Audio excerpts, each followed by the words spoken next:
Selamat datang kembali di channel Rekonoha. Bagaimana konsep neraka dalam agama Hindu? Apakah agama Hindu percaya dengan neraka?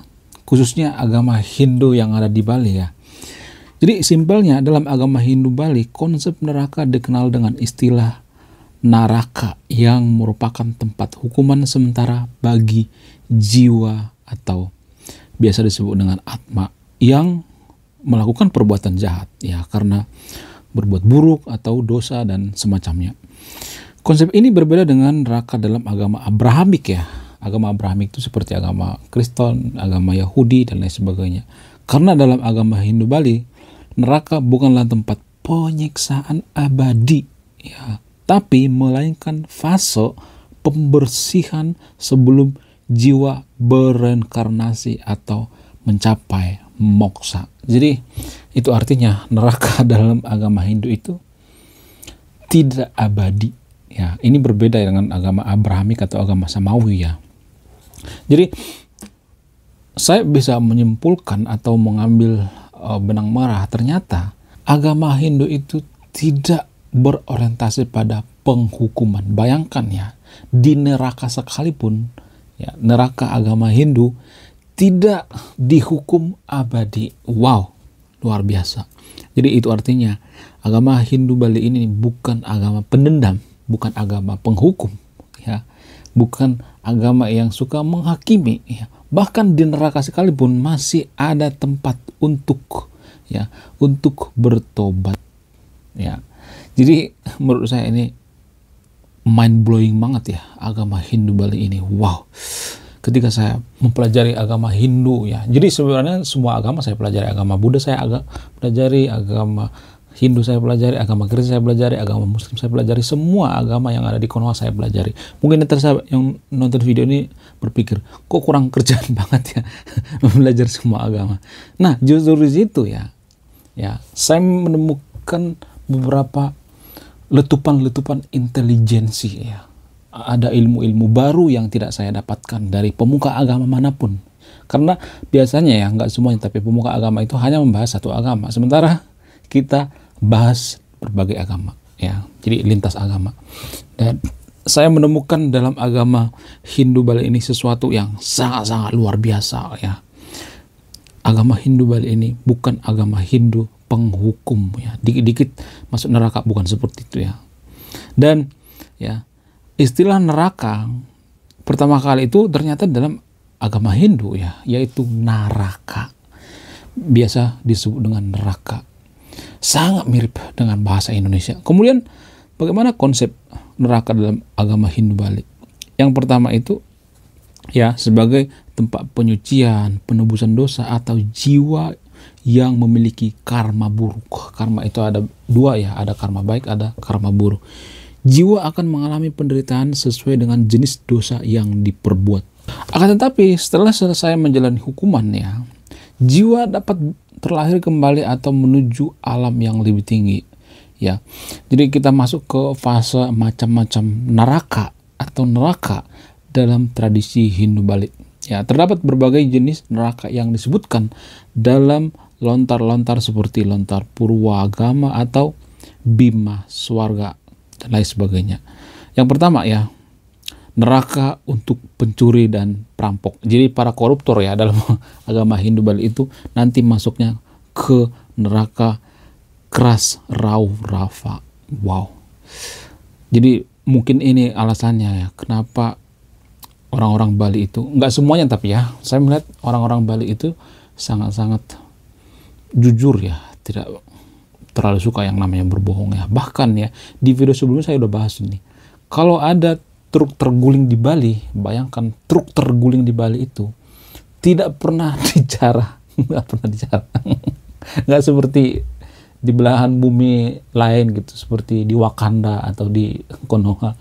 Kalau di Wakanda ya, ada truk terguling, rame-rame ngejarah.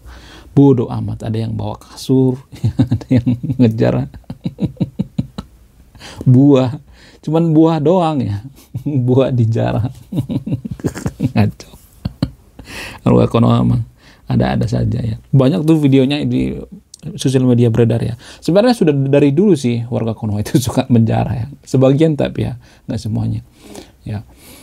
Udah dari dulu, cuman zaman sekarang ini kan lagi zaman digital ya. Kalau zaman dulu kan belum ada yang namanya kamera kan. Kalau misalnya ada yang mengatakan itu kan oknum-oknum. Masa oknum rame-rame? Ngejarah itu kan rame-rame guys. Bukan sendirian. Kalau sendirian itu bukan ngejarah, itu namanya perampokan atau pencurian ya.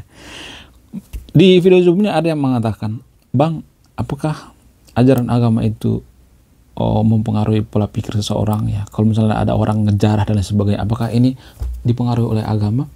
Saya tidak akan menyimpulkan ya, silahkan disimpulkan sendiri ya. Saya tidak akan berani menyimpulkan. Karena apa? Karena menurut saya pribadi ya, lebih ke tradisi ya daripada ke ajaran ya. Ya saya masih percaya bahwa ajaran agama di Konoha itu rata-rata masih mengajarkan tentang kebaikan-kebaikan, kejujuran dan sebagainya. Tapi yang saya perhatikan ya, lebih ke tradisi dalam beragama. Jadi kalau tradisi dalam beragama atau lingkungan kita mengatakan ya nggak apa-apa mencuri asal dalam keadaan seperti ini. Kalau misalnya ada ayat yang mengatakan seperti itu, bisa aja ini mempengaruhi ya. Nggak apa-apa mencuri kalau kita lagi sedang dalam keadaan ber-I-N ya. I-N ya. Ya seperti itulah. Saya sangat sering mendengarkan kalimat seperti itu. Tapi silahkan disimpulkan sendiri ya. Saya tidak akan memberikan kesimpulan ya. Kemudian ada neraka bagi tempat para pembunuh. Jadi orang-orang yang suka membunuh ya. Pokoknya tempatnya beda gitu. Jadi nggak dicampur ya. Nggak dicampur antara orang yang suka ngejolimi ya, yang suka kepoin ya, terus yang suka membunuh, suka rampok ya, mencuri dan sebagainya. Nggak dicampur semuanya ya. Nggak dicampur semuanya karena takutnya nanti mereka akan berbagi ilmu gitu ya. nggak bercanda. Jadi dalam agama Hindu itu ada berbagai tempat-tempat neraka bagi orang yang melakukan dosa berdasarkan dosa masing-masing ya. Jadi ada semacam kamar-kamar lah gitu. Di kamar ini orang-orang yang mencuri ya, orang-orang yang membunuh ya, beda lagi kamarnya gitu. Orang-orang yang menjarah gitu, orang-orang yang suka menghujat di kolom komentar, nanti ada lagi nanti ya apanya kamarnya gitu, spesialis. Ya. Kemudian bagaimana proses setelah kematian daripada orang-orang Hindu Bali? Yang pertama itu ya, jiwa akan melalui pitrayatnya atau upacara kematian untuk membantu perjalanannya. Jadi upacara kematian itu sebenarnya untuk membantu orang yang sudah meninggal ya. Jika memiliki banyak dosa, atma akan masuk ke neraka untuk dibersihkan sebelum bereinkarnasi atau samsara atau mencapai moksa, pembebasan. Jadi moksa itu yang paling tinggi daripada surga sebenarnya ya. Makanya teman-teman atau sahabat saya yang beragama Hindu itu sebenarnya yang paling tinggi levelnya itu bukan surga tapi moksa, terbebas dari siklus reinkarnasi. Kemudian apa perbedaan antara moksa dan neraka? Neraka bersifat sementara, sedangkan moksa adalah kebebasan abadi dari siklus kelahiran kembali. Wow, luar biasa. Kemudian jiwa yang suci ya, tanpa karma buruk, tidak akan masuk neraka, melainkan langsung menuju alam dewa, swarga atau mencapai moksa. Wow, luar biasa. Kemudian apa pengaruh daripada adanya neraka atau neraka dalam agama Hindu Bali ini? Apa pengaruhnya? Pengaruhnya adalah mereka atau orang-orang Bali ini terdorong umatnya untuk hidup sesuai dengan dharma ya, menjauhi perbuatan dosa ya, seperti membunuh, mencuri, berbohong dan lain sebagainya. Karena gue mikir gini guys ya, berdasarkan prinsip yang mengatakan bahwa agama itu mempengaruhi kemajuan suatu bangsa dan mempengaruhi pola pikir suatu bangsa.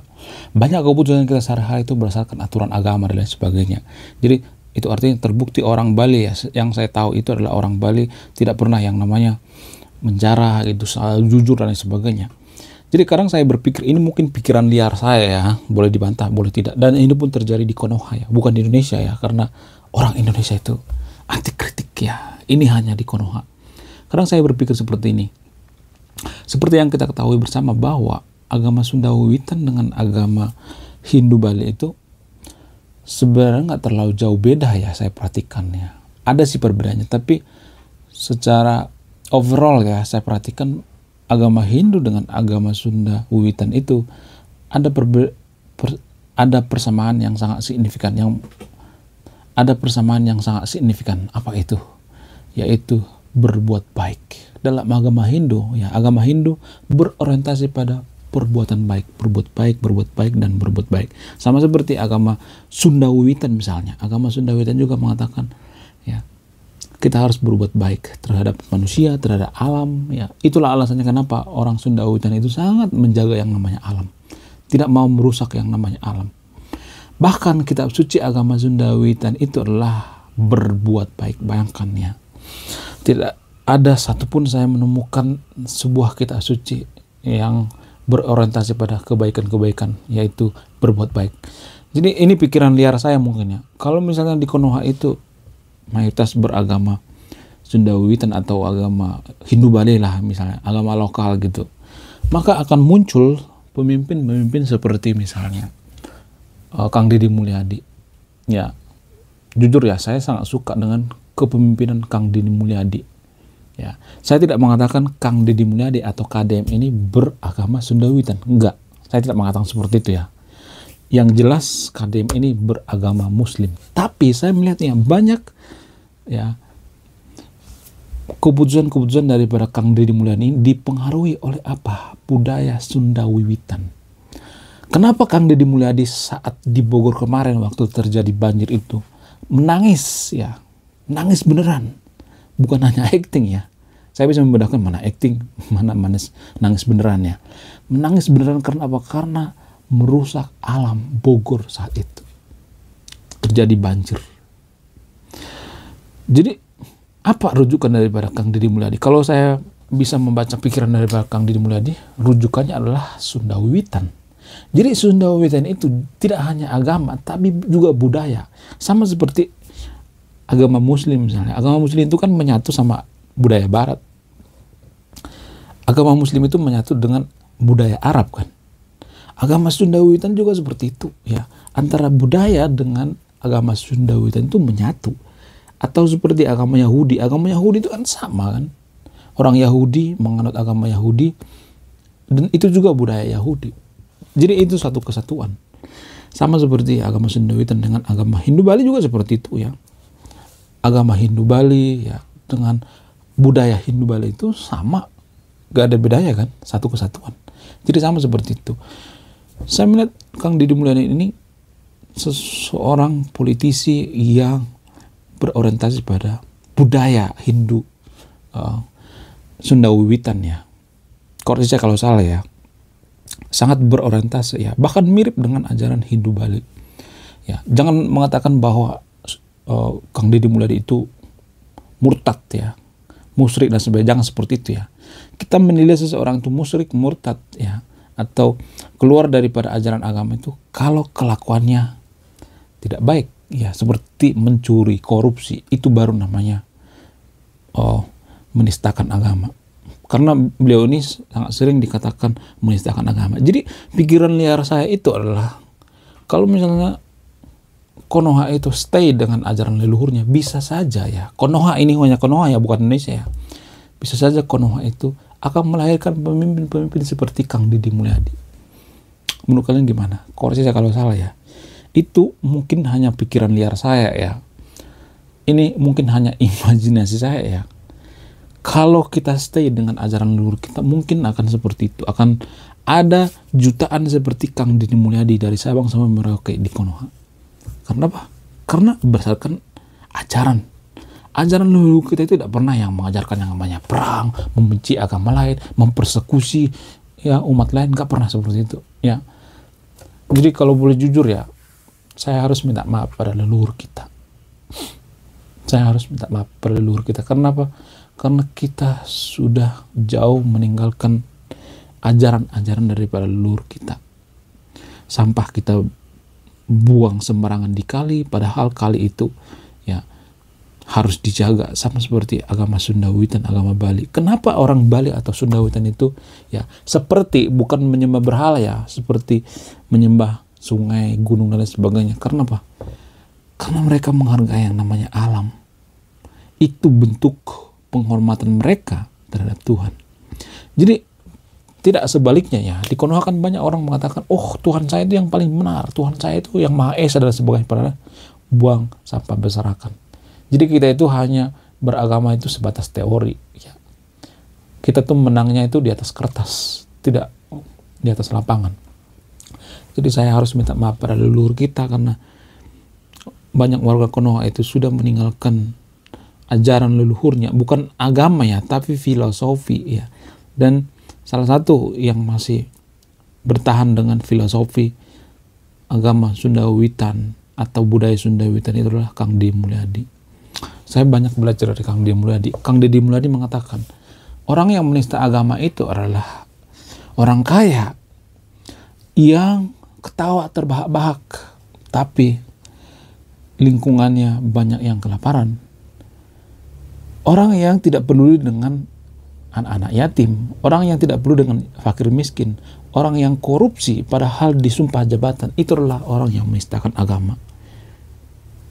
Itu sesuatu hal ya saya pelajari dari Kang Deddy Mulyadi, sesuatu hal yang sangat-sangat baik. Kalau baik kenapa enggak kan? Dari mana aja kita dapat kebenaran? Bayangkan coba ya, kita adalah negara yang paling religius di dunia, saking religiusnya ya. Apa-apa kita punya agama ya, mau gelas punya agama, mau makanan punya agama, kulkas sekalipun punya agama. Itu saking religiusnya. Tapi pada prakteknya apa? Pada prakteknya kita itu bukan termasuk negara yang paling religius. Mungkin itu hanya topeng ya, hanya topeng kita untuk menutupi daripada kemunafikan kita. Jadi prinsip yang mengatakan ajaran agama atau tradisi dalam beragama itu mempengaruhi pola pikir manusia, saya sangat setuju ya. Tapi saya tidak memberikan kesimpulan apakah itu benar atau tidak. Silakan disimpulkan sendiri. Saya tidak memberikan kesimpulannya. Kalau saya memberikan kesimpulan itu artinya saya berpihak, dan saya tidak mau berpihak. Ya, kalau saya berpihak itu artinya saya mendikotomi suatu hal. Jadi saya tidak mau seperti itu. Karena ada banyak kemungkinan ya, sehingga saya tidak akan memberikan kesimpulan. Jadi itu ya yang perlu saya jelaskan di video ini. Ya, menurut kalian gimana? Apakah kalau misalnya ya seandainya dulu warga Konoha itu tidak meninggalkan ajaran-ajaran leluhurnya, apakah Konoha ini akan lebih maju daripada sekarang ini? Silakan disimpulkan sendiri. Saya tidak akan bisa memberikan kesimpulannya. Karena gini ya, saya melihat di Konoha itu saya juga bingung ya. Sampai sekarang juga saya meneliti. Saya bingung apakah ajaran agamanya yang salah atau memang oknumnya yang salah, ataupun masyarakat yang salah atau umat yang salah. Kalau misalnya ajaran agamanya yang salah, kenapa dibiarkan gitu? Kalaupun misalnya hanya oknum yang salah, kenapa rame-rame gitu, seperti korupsi rame-rame, ngejar rame-rame, ya nipu rame-rame, menghujat rame-rame. Kenapa bisa seperti itu? Itu yang saya bingung ya sampai sekarang. Apakah agamanya yang salah gitu? Apa ajarannya yang salah? Ya. Oke, sekian video ini. Terima kasih sudah menyaksikan dan memahami. Saya Ray Konoha. Salam rasional.